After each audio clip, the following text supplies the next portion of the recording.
Les vraies voix Sud Radio.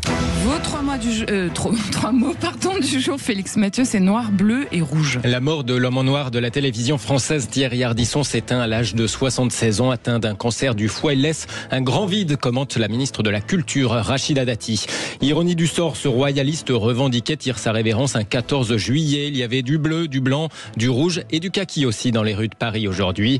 Enfin, l'Union européenne voit rouge et surenchérit 72 milliards d'euros de représailles possibles si Donald Trump exécute sa menace de droits de douane de 30% sur les importations venues du vieux continent. Les vraies voix Sud Radio. Allô? Ouais, c'est moi. Ah, ça va? Ça va? Ouais, cool. Oh, t'as vu ce qui se passe là? Tout le monde en parle. Hein. Pour beaucoup, la fièvre du samedi soir, ça a longtemps été devant la télé plutôt que dehors en soirée. Animateur éclectique, Thierry Ardisson s'éteint à l'âge de 76 ans. Amis de l'homme en noir, bienvenue sur le plateau de Tout le monde en parle, l'émission qui parle. Avec nous ce soir. Avec lui, ces soirs-là, se côtoyaient des profils éclectiques, quelquefois des stars hollywoodiennes décontenancées à l'image de Brad Pitt et Matt Damon, qui ne s'attendait sans doute pas à être reçu comme ça à la télévision française. Vous restez combien de temps à Paris? We're staying in Paris another day. Bien. Une journée encore. Vous avez prévu quelque chose ce soir? Yes, we have a premiere Oui, tonight. il y a l'avant-première ce soir. You want sex for tonight? Sex? Wow, are you the broker? C'est une proposition. I didn't know you could just get that Je like savais pas that. qu'on pouvait avoir des proxénètes comme ça facilement. Amazing. You want drug? You want drug? No. Non, ça va, merci. Ça va, merci. J'en ai déjà pris hier soir. Voilà, il leur propose du sexe, de la drogue, un style clivant. Thierry Ardisson était à peine moins familier d'ailleurs avec des responsables politiques les plus sérieux, comme évidemment Michel Rocard. Et sucer, c'est trompé? Pardon? Sucer, c'est trompé? Non plus. Non plus, bravo. Voici Mikhail Gorbatchev. Il boit pas Gorbatchev. Vous buvez seulement de la bière, un petit peu de bière, hein? Non. Антиалкогольная кампания в России закончилась. Vous savez, ça n'est fini avec la lutte contre l'alcool en Russie. Alors, on le sait moins, mais avant tout ça, Thierry Ardisson avait aussi fait de la publicité. C'est lui, notamment, qui avait inventé ce slogan. La paire, il n'y en a pas deux. Un passé sur lequel il se montrait, on va dire, lucide au micro de Valérie Expert et Gilles Gansman il y a quelques mois sur Sud Radio. Le bouquin, si vous voulez, c'est comment nous, publicitaires, on vous arnaquait. C'est ça.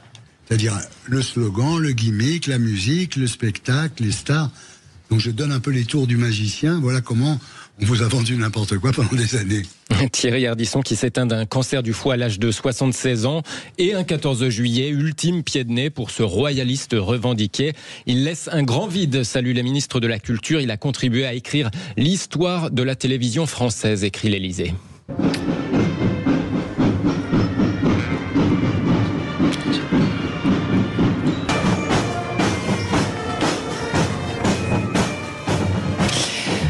Venons-en peut-être à nos vraies voix. Alors, jeune Skull, qu'est-ce que ça vous évoque, cette télévision d'avant ?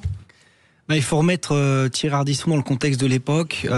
Thierry Ardisson a fait sa carrière au moment de la fin de l'ORTF, donc au moment de la libéralisation de l'audiovisuel et des médias en France, sous François Mitterrand. Donc voilà, avec la mort de Thierry Ardisson, c'est toute une époque qui disparaît, et comme vous l'avez dit, une icône de la télévision. Et c'était peut-être en quelque sorte, peut-être qu'il m'en voudrait de faire cette comparaison, mais Thierry Ardisson, c'était peut-être en quelque sorte le Hanouna de l'époque, avec la télévision spectacle. Je suis pas sûr qu'il le détestait. Il le détestait. Il l'avait dit d'ailleurs sur Sud Radio. Il n'avait pas de mots assez durs sur Cyril Hanouna. Il le détestait. C'était ce qu'on appelle un bel hommage. Merci. Il avait eu des mots très durs sur Sud Radio à propos de Cyril Hanouna. Raphaël Rémy Leleu, un souvenir marquant du personnage. On en parlera tout à l'heure, 18h40. Qu'est-ce que vous faites ce soir, Raphaël Rémy Leleu? Bonne question. Je vais voir le feu d'artifice. Voilà. Il n'y aura pas de sexe. Il n'y aura pas de sexe et de drogue. Mince alors. Non, mais c'est vrai que Ardisson, quelque part, moi, c'est l'une de ces personnalités avec qui je regrette de ne pas avoir eu le temps de m'engueuler, en fait. J'ai fait une fois une émission d'Ardisson. C'était Salut les Terriens, où justement je présentais le livre. Et c'est vrai qu'on est quand même impressionné par la présence. Il tenait son plateau, il tenait son équipe, il tenait son studio. Enfin, c'était impressionnant. Mais je pense qu'on aurait eu tout le loisir de se dire à quel point on n'était pas d'accord sur plein de sujets. Donc ça, j'aurais aimé avoir le temps de le faire. Après, c'est pas une télé qui me manque parce que c'est pas une télé que j'ai connue quelque part. Et pour moi, Ardisson, ce sont des séquences que j'ai regardées ensuite par petits bouts. Et typiquement, il y a quelques mois, quand il disait de Hanouna que laisser Cyril Hanouna faire de la politique ou une émission politique, c'était comme donner une mitraillette à un gamin de 12 ans. Et ça, j'avoue que j'avais apprécié. Comme quoi, vous pouviez être d'accord avec lui aussi. Sur certains points. Sur le royalisme, moins. Voilà, par exemple, je crois que c'était plus compliqué. Allez, il est temps de parler de ce fameux défilé militaire du 14 juillet, Félix. Oui, on l'entendait, c'était l'avant-dernier pour Emmanuel Macron. On reviendra dans quelques instants sur sa promesse de doubler le budget des armées. Nous serons avec le général Desportes dans le grand débat des vraies voix sur Sud Radio.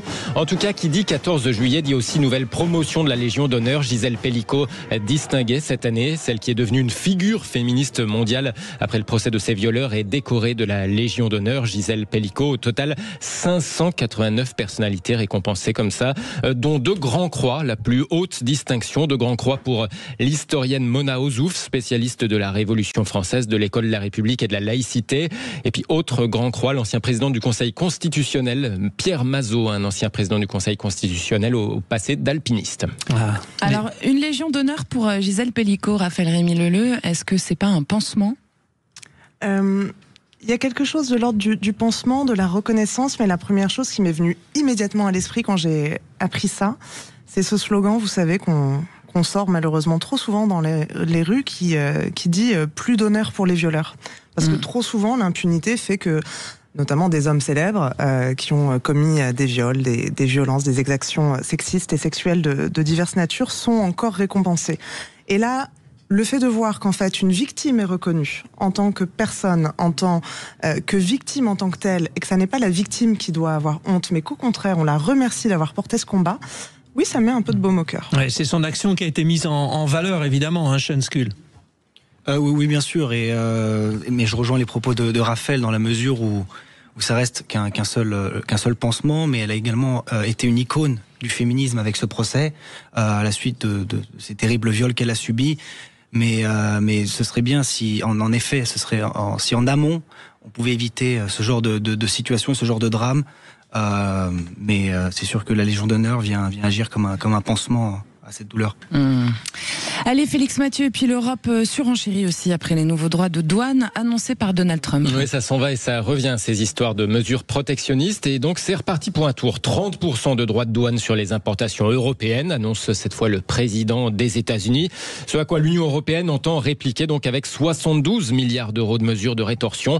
Maros Sefcovic, commissaire européen chargé du commerce et de la sécurité économique, l'a confirmé tout à l'heure. Our rebalancing measures on steel and aluminium are suspended until early August. Nos mesures de rééquilibrage sur l'acier et l'aluminium sont suspendues jusqu'au début du mois d'août.